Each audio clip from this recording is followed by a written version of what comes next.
And now, Nora, the recovery process begins for those skiers who lost their lives.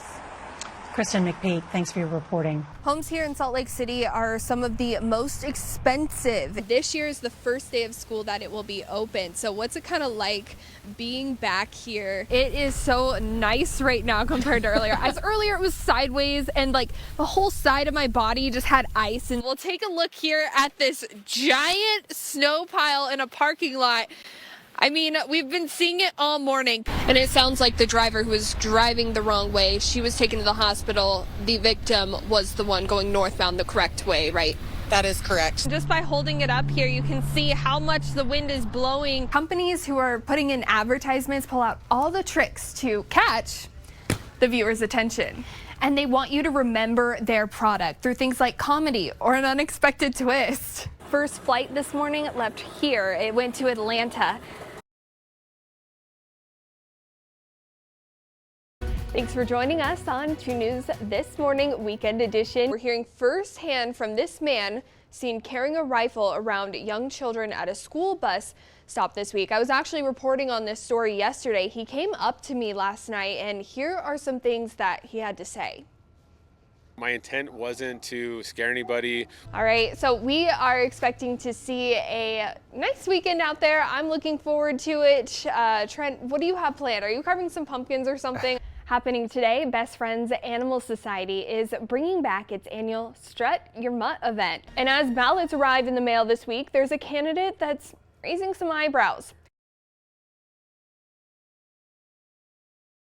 Kristen McPeak in Kearns for us, where we have been hearing about the safety concerns at this school crosswalk. What do you think, the school or city can do to make it safer? Maybe it would be appropriate to have a crossing guard there just to make sure that the kids are safe and they're not taking risks that they shouldn't take, Well, today, Kristen McPeak found out there will be a crossing guard at that crosswalk, and that's going to start sometime next week. Kristen joins us live where this happened near Kearns Junior High. Kristen? We're at that crosswalk where this happened. We've watched this memorial grow throughout the day. You can see this appears to be that child's bike. We have flowers, balloons, cards, pictures of him, just a lot of different things, some candles. It's a really tragic situation. The community is heartbroken and parents want to see action. No mom should have to, go through this. Daisy Larson is a parent in Kearns. It worries me every day when I think of just dropping my boys off to school. Parents say they want to see crossing guards here after a 12-year-old was hit and killed in a crosswalk Thursday morning. There definitely should be a crossing guard in this area because there's no stop sign, there's, no traffic light. I went to the Granite School District with these concerns. What is the process in getting crossing guards onto crosswalks near your schools? Our role is to work collaboratively with law enforcement agencies and municipalities. Our school community councils work directly with those agencies to determine safe walking routes, where a crosswalk is needed, if a crossing guard is needed there. I called the Unified Police Department Kearns Precinct. Where we place them is based on the criteria set forth by the state and then the engineering guidelines that determine places of proper crossing and what markings should be there. This is what currently is in place. The sidewalk is lit on both sides and a median was installed. Measures were taken even though they actually weren't required and had been put into place several years ago to help create a safe place for the crossing of the students. And now, after this tragedy? Next week, we will be placing a crossing guard there to help, the children feel safe. And a look to what's next. We'll have an engineer come out and reassess this particular crosswalk. But a community still grieving. It's horrible and it's tragic and it just tears me up just thinking about it. An original study that was done here showed that there was no need for a crosswalk, but the city still put in those lights and that median. Live in Kearns, Kristen McPeak, KUTV. Ann Crockett finds peace in her home along Deer Creek Reservoir in Charleston. But sometimes it breaks my heart. Every time the responders go by this house, I think, I wonder how many are dead in this one. After the fatal semi-crash earlier this week, Ann told me she has safety concerns for this stretch of road.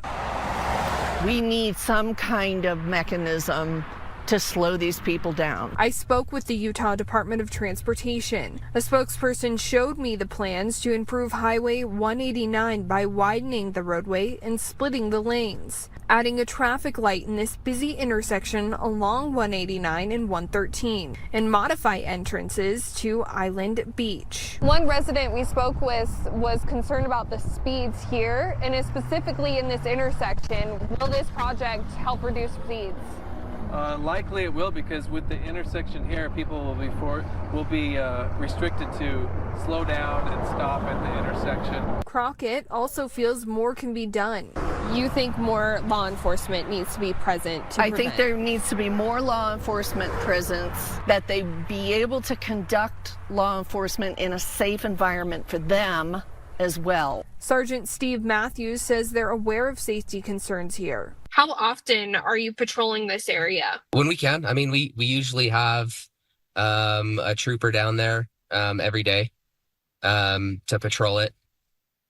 Just kind of depends on how busy we are. He told me those patrols will increase as the summer brings more traffic. All three people we spoke to today agree on one thing. To slow down, pay attention to the speed limits. Recklessness, just people in their little world, not realizing that there's a lot of us out here just want to get home safely too. And just a reminder, the 100 Deadliest Days starts this weekend, Memorial Day, and that's where the highest traffic deaths take place. UDOT hopes to have this project started right here by next year. I'll send it back to you in the studio. There! Hey! Hey!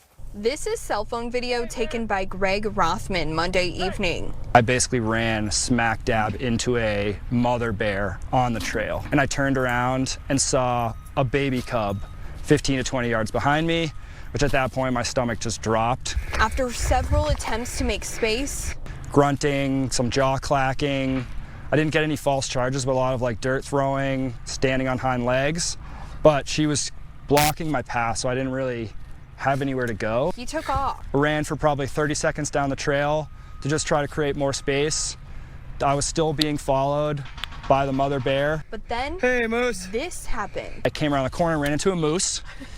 Yeah, unbelievable. Ran into the moose, full rack, startled the moose, which is also just horrible. Just yesterday, a trail runner was attacked in that same area. When you heard this news that someone was actually attacked by a bear in the same area, what was your reaction? Yeah, I mean, I thought like I had an isolated incident and things were over. But based on how things have been trending this year, it seems like things are escalating. Sometimes it seems like you get a lot all at once. Utah Division of Wildlife Resources euthanized the bear involved in yesterday's attack. It wasn't a hard decision because we know it's the right decision. While Greg speculates this could have been the same bear. No cubs with this bear. They don't always have cubs. For now, Greg and his dog Pepper will continue to enjoy the great outdoors that Utah offers. Yeah, I will definitely be bringing bear spray.